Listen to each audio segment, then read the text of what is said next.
Assalamualaikum warahmatullahi wabarakatuh. Shalom, Om Swastiastu, Namo Buddhaya, Salam Kebajikan.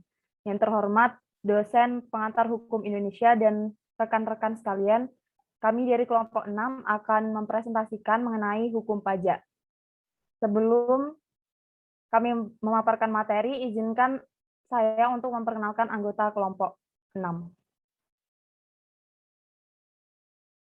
Yang pertama ada rekan Dima Aulia Adiba, STB 4322, kemudian ada rekan Fauzan Sidki Tajudin, STB 4327, rekan Johan Sitorus, STB 4333, rekan Kadek Heri, STB 4334, rekan Muammar Kadafi, STB 4345, dan saya sendiri Tria Prilina Dewi, STB 4358.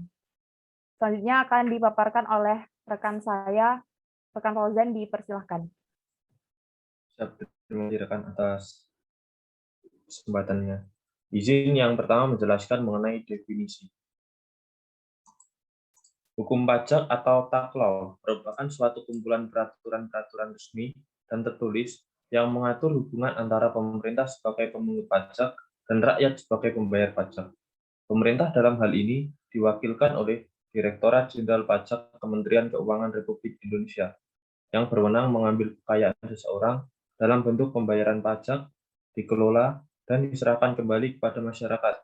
Penyerahan tersebut secara tidak langsung melalui pelayanan publik yang diambil dari kas negara. Next. Dasar hukum. Dalam hal pemungutan pajak, oleh Undang-Undang Dasar Republik Indonesia tahun 1945, pada awalnya menetapkan pasal 23 ayat 2 yang berbunyi, segala pajak untuk negara berdasarkan undang-undang. Selanjutnya pasal 23 ayat 2 Undang-Undang Dasar Republik Indonesia tahun 1945 diamandemen dengan pasal 23A Undang-Undang Dasar Republik Indonesia tahun 1945 yang menyebutkan bahwa pajak dan pungutan lain yang bersifat memaksa untuk keperluan negara diatur dengan undang-undang. Adapun ketentuan-ketentuan undang-undang di bidang perpajakan yang dilahirkan sesuai apa yang dikehendaki oleh Undang-Undang Dasar Republik Indonesia tahun 1945. Next, lanjutan dasar hukum. Yang pertama, Undang-Undang Dasar Republik Indonesia Nomor 28 Tahun 2007 tentang perubahan keempat atas Undang-Undang Republik Indonesia Nomor 6 Tahun 1983 tentang ketentuan umum dan tata cara perpajakan. Yang kedua, Undang-Undang RI Nomor 36 Tahun 2008 tentang perubahan keempat atas Undang-Undang Nomor 7 Tahun 1983 tentang pajak penghasilan.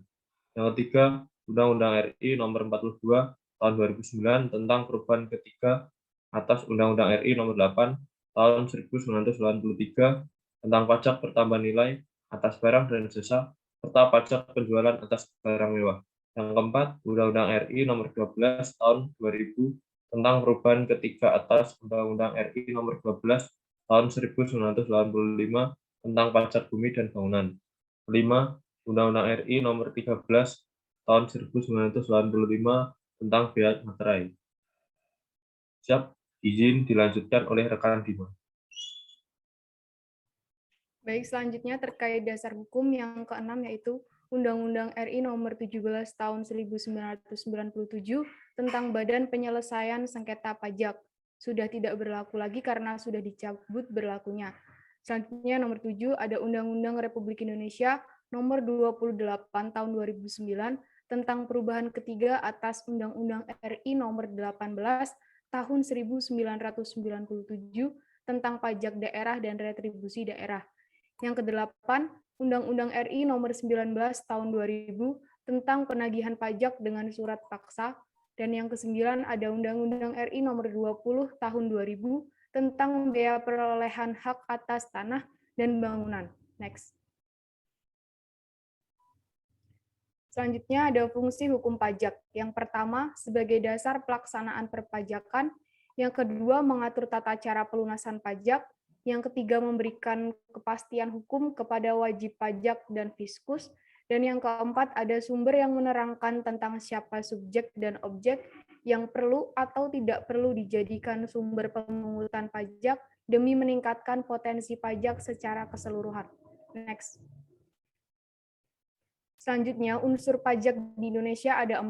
Yang pertama ada objek pajak, subjek pajak, tarif pajak, dan yang terakhir ada wajib pajak. Selanjutnya akan dilanjutkan oleh rekan Johan. Izin melanjutkan. Ciri-ciri hukum pajak. Pertama, hak dan wewenang pemerintah dalam mengambil kekayaan seseorang serta memberi kembali ke masyarakat melalui kas negara. 2. Mengatur hubungan rakyat yang berperan sebagai wajib pajak dan penguasa atau pemerintah sebagai pemungut pajak. 3. Mengatur bagaimana pemungut pajak atas keadaan maupun peristiwa apa pajak tersebut dibebankan dan seberapa besar pajak yang dikenakan. Next. Kedudukan hukum pajak. Kedudukan hukum pajak lebih condong sebagai bagian hukum publik, sebab hukum lebih mengutamakan kepentingan umum dibandingkan kepentingan individu. Hukum pajak termasuk hukum imperatif, artinya hukum pajak memiliki sifat memaksa kepada pihak wajib pajak atau pihak terutang pajak. Next. Asas pemungkutan pajak. Pertama, asas yuridis, kedua, asas ekonomis, ketiga, asas umum dan merata umum, keempat, asas domisili, kelima, asas sumber. Next, selanjutnya akan dijelaskan oleh rekan Kadek Heri. Izin melanjutkan. Asas pemungutan pajak. Yang selanjutnya ada asas yang keenam yaitu asas kebangsaan. Yang ketujuh adalah asas waktu. Yang kedelapan adalah asas rentabilitas. Yang kesembilan ada asas resiprositas. Dan ke-10 ada asas the four maxims. Macam-macam hukum pajak. Yang pertama adalah hukum pajak material. Memuat norma-norma yang menjelaskan tentang keadaan, perbuatan, peristiwa hukum yang dikenai pajak, objek pajak, pihak yang dikenai pajak, subjek pajak, besaran pajak yang dikenakan, tarif pajak, segala sesuatu berkaitan dengan timbul dan dihapusnya hutang pajak, serta dinas sanksi-sanksi dalam hubungan hukum antara pemerintah dan wajib pajak. Yang kedua adalah hukum pajak formil. Memuat prosedur untuk mewujudkan hukum pajak material menjadi suatu kenyataan atau realisasi tata cara atau prosedur penetapan jumlah hutang pajak, hak-hak fiskus untuk mengadakan monitoring dan evaluasi, menentukan kewajiban wajib pajak untuk mengadakan pembukaan atau pencatatan dan prosedur pengajuan surat keberatan maupun banding. Klasifikasi pajak. Menuntut pembebanannya pajak langsung, pajak tidak langsung. Menurut sifatnya ada pajak subjektif dan pajak objektif, dan menurut pungutannya ada pajak pusat atau negara dan pajak daerah. Selanjutnya akan dilanjutkan oleh rekan Muammar. Baik, selanjutnya saya akan membacakan tata cara pemungutan pajak. Yang pertama ada stelsel pajak. Stelsel dibagi menjadi 3, yaitu stelsel nyata atau real stelsel. Yang kedua, stelsel anggaran atau fictive stelsel. Yang ketiga ada stelsel campuran. Yang selanjutnya ada sistem pemungutan pajak. Yang pertama, official assessment system. Yang kedua, self assessment system. Dan yang ketiga, withholding system. Adapun asas personal wajib pajak. Yang pertama ada asas tempat tinggal atau domisili. Yang kedua, asas kewarganegaraan. Yang ketiga, asas sumber pajak. Next. Selanjutnya, hubungan pajak dengan masyarakat.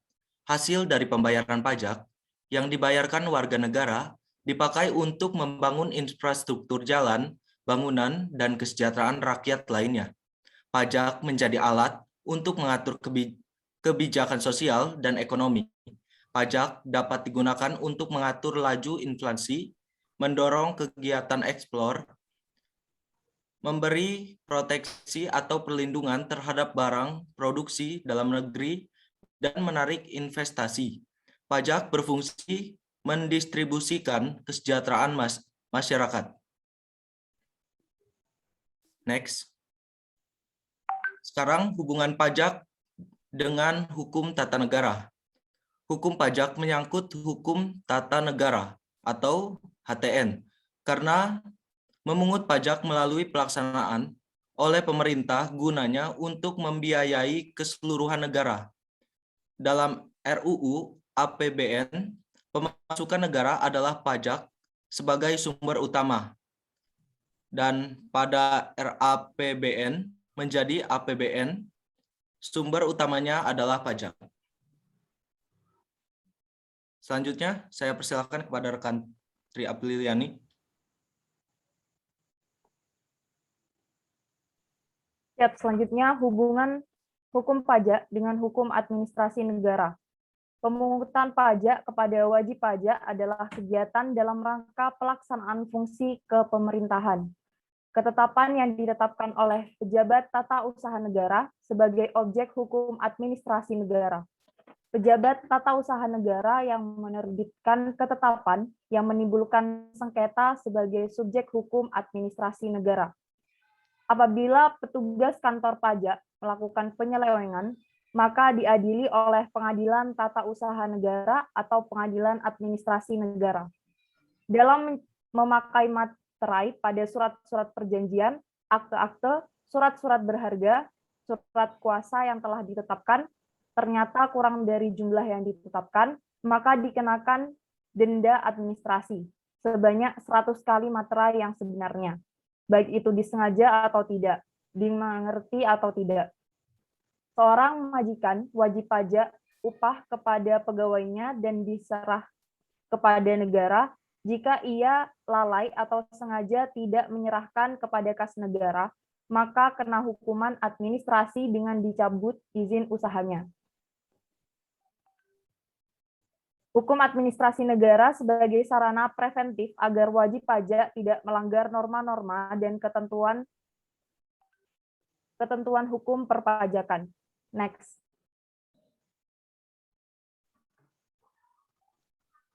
Kemudian hubungan hukum pajak dengan hukum perdata.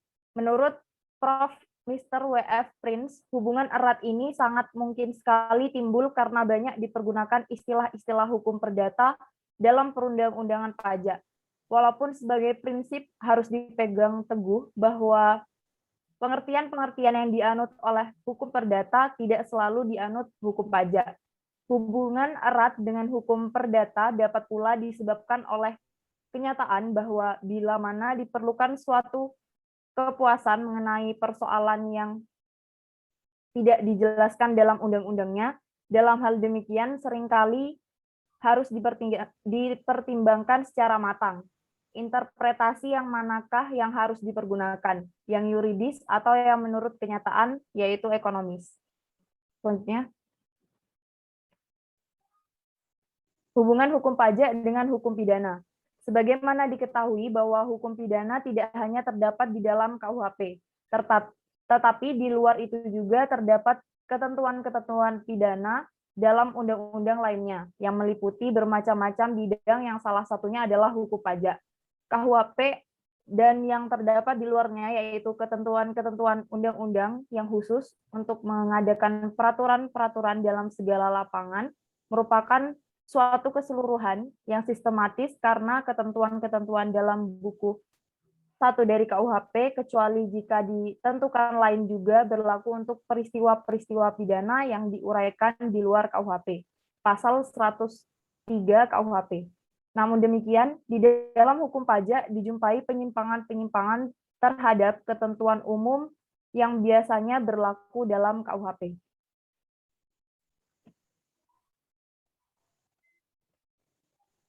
Mungkin sekian pemaparan dari kelompok 6. Apabila terdapat kesalahan dan kekurangan dalam penyampaian materi, kami mohon maaf. Wabillahi taufiq wal hidayah. Wassalamualaikum warahmatullahi wabarakatuh.